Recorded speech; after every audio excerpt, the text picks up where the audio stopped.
50 habitudes positives pour transformer votre vie, partie 10.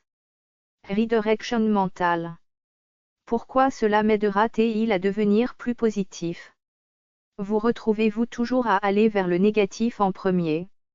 Alors regardez les pensées avant la négativité, qu'est-ce qui l'a provoqué? Application de l'action pour une positivité accrue. Fondamentalement, j'ai trouvé qu'en regardant simplement ce qui m'a amené sur une voie négative, je pouvais trouver des solutions et éviter cela à l'avenir. À quelle fréquence dois-je m'entraîner? C'est difficile, dans mon esprit, cela arrive souvent. Mais il peut être très utile de réorienter l'horreur d'un problème vers la raison pour laquelle il s'est produit. La vie sans ce changement. Vous continuerez à vous sentir contrarié et en colère, sans jamais vous demander pourquoi le négativisme l'emporte. Vivre avec ce changement. Si vous changez, vous pouvez commencer à remettre en question la négativité et à trouver des solutions aux causes de cette pensée. Habitude de vie. Dans ce groupe, nous voulons aider les gens à considérer et à comprendre pourquoi les valeurs sont si importantes. Beaucoup de gens n'accordent pas beaucoup d'importance aux bonnes habitudes de vie, mais comme le montre cette section, cela peut être un trait de caractère inestimable à prendre en compte. Le fait d'avoir de bonnes habitudes dans la vie quotidienne vous permettra d'obtenir le type d'aide dont vous avez besoin pour vous assurer que votre mode de vie s'améliore sans cesse.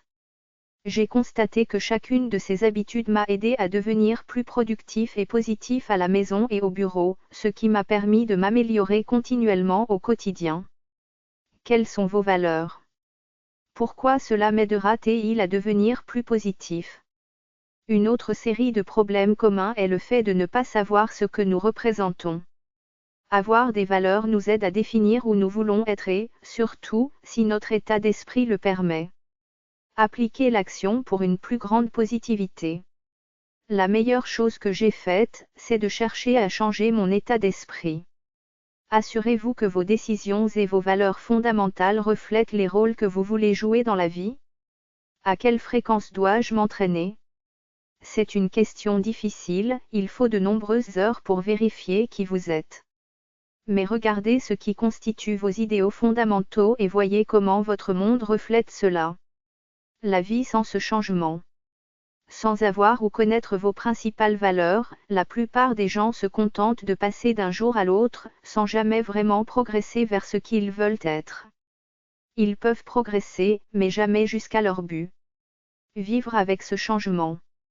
Si vous commencez à prendre des décisions en fonction de leur adéquation avec nos valeurs, vous deviendrez plus fort mentalement et plus engagé dans la réalisation de vos objectifs et de vos rêves. Quelles sont vos passions? Pourquoi cela m'aidera-t-il à devenir plus positif? J'ai découvert qu'en définissant enfin quelles étaient mes véritables passions dans la vie, je pouvais être beaucoup plus à l'aise avec ce que j'étais. Mon chemin, mes objectifs et mes désirs sont devenus plus clairs.